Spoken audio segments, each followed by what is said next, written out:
तो बच्चों, electron mobility भी हमारे करंट और इलेक्ट्रिसिटी से एक मिलता जुलता टॉपिक है, बल्कि उसी के रिलेटेड है।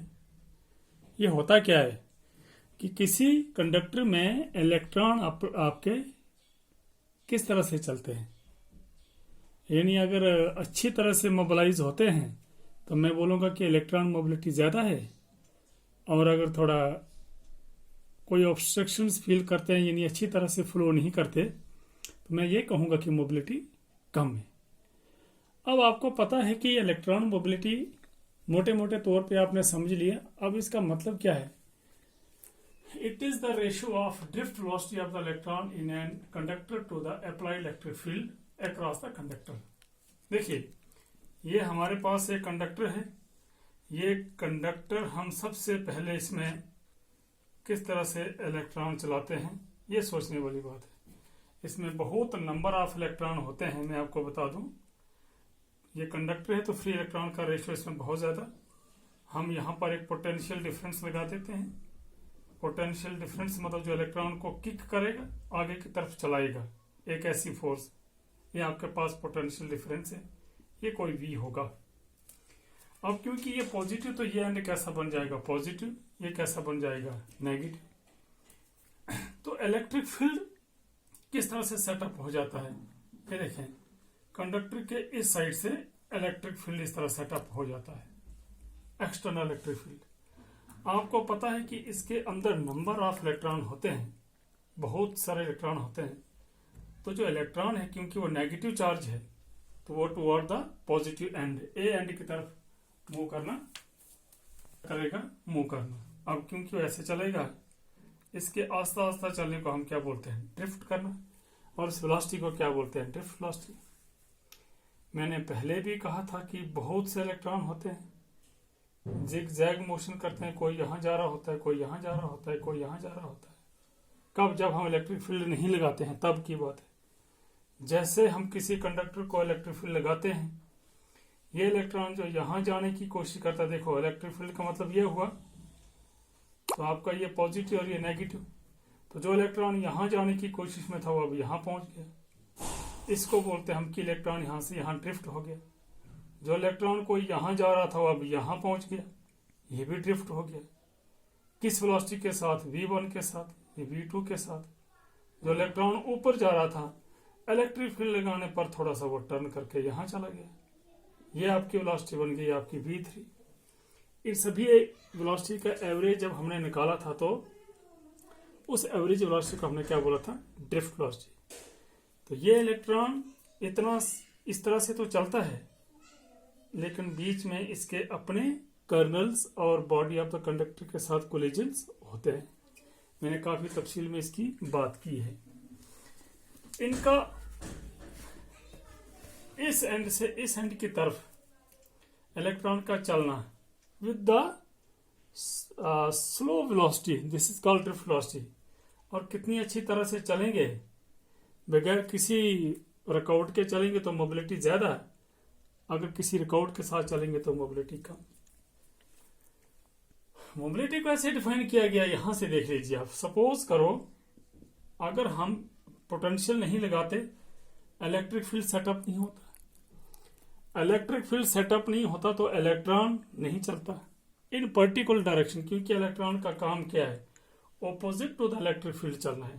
क्लियरली, अगर आप इलेक्ट्रिक फील्ड नहीं लगा सकते, इलेक्ट्रॉन भी नहीं चलेगा, इलेक्ट्रॉन मोबिलाइज नहीं करेगा, इन पर्टिकुलर डायरेक्शन मोबिलाइज नहीं करेगा। सपोज हमने कोई इलेक्ट्रिक फील्ड लगाया, इलेक्ट्रॉन ने ड्रिफ्ट किया vd। एक यूनिट इलेक्ट्रिक फील्ड लगाने पर जो इलेक्ट्रॉन का ड्रिफ्ट बनता है, ड्रिफ्ट वेलोसिटी बनती है, that is called drift velocity, that is called electron mobility. Right, ये आ गया आपके पास, समझाइए आपको।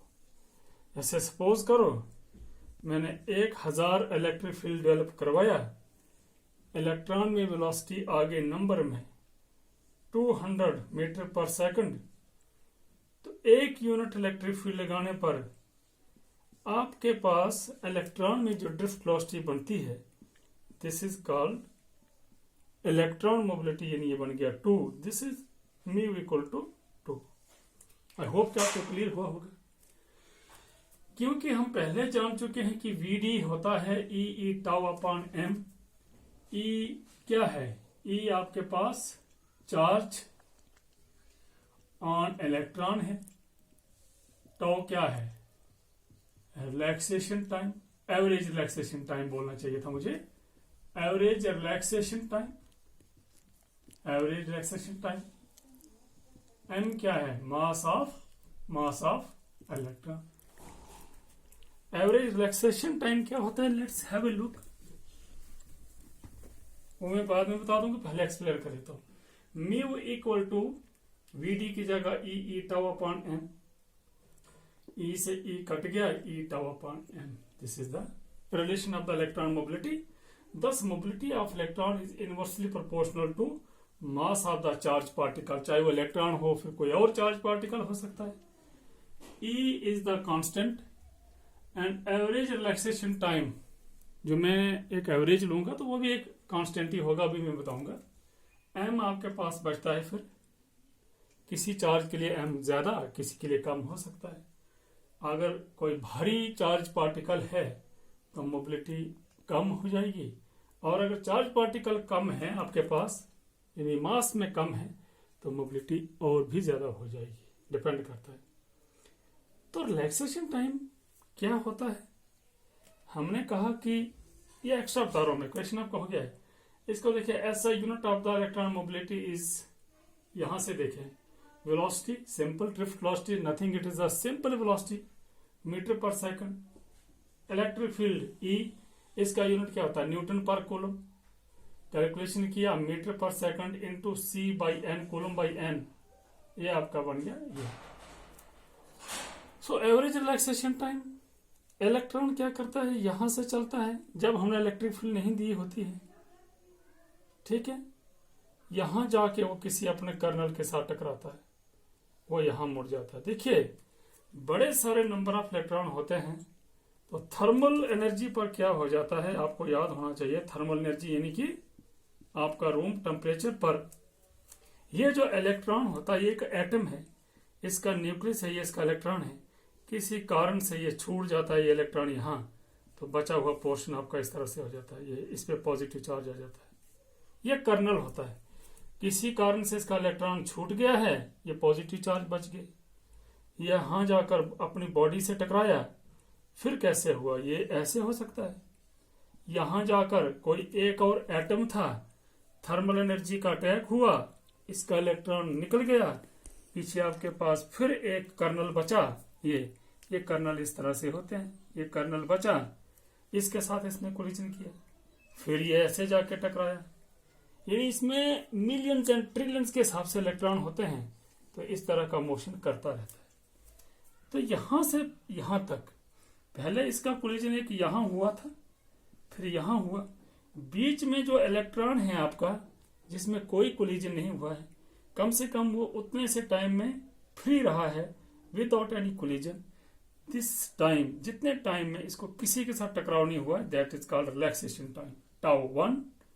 इसमें देखे, यहां से यहां के बीच में कोई इसको नहीं हुआ है, क्या मतलब? कोई टकराव नहीं हुआ, रिलैक्स किया है। This time is tau 2, this is tau 3, this is tau 4, this is tau 5। ये कम, ये ज्यादा, ये ज्यादा, ये कम, ये कम, ज्यादा, हम एवरेज निकाल लेते हैं। आपको याद होगा हमने इसका निकाला था एवरेज, और वो एवरेज वैल्यू थी टाउ की, ए average, tau 1, tau 2, tau 3 plus tau n divided by n, याद आया है? टाउ एवरेज या खाली टाउ भी बोलते हैं इसको हम क्या बोलेंगे? हो गया आपका क्वेश्चन, ये देखें, दिस इज कॉल्ड ये। एवरेज निकाल के आपके पास एक फिक्स वैल्यू आ जाएगी, फिक्स वैल्यू आ जाएगी, इसलिए हम क्या बोलते हैं? एवरेज वैल्यू को कांस्टेंट। आई होप कि आपको इलेक्ट्रॉन मोबिलिटी का पता लगा होगा। नेक्स्ट वीडियो आपके पास आ जाएगा ओम्स लॉ के बारे में। Thank you.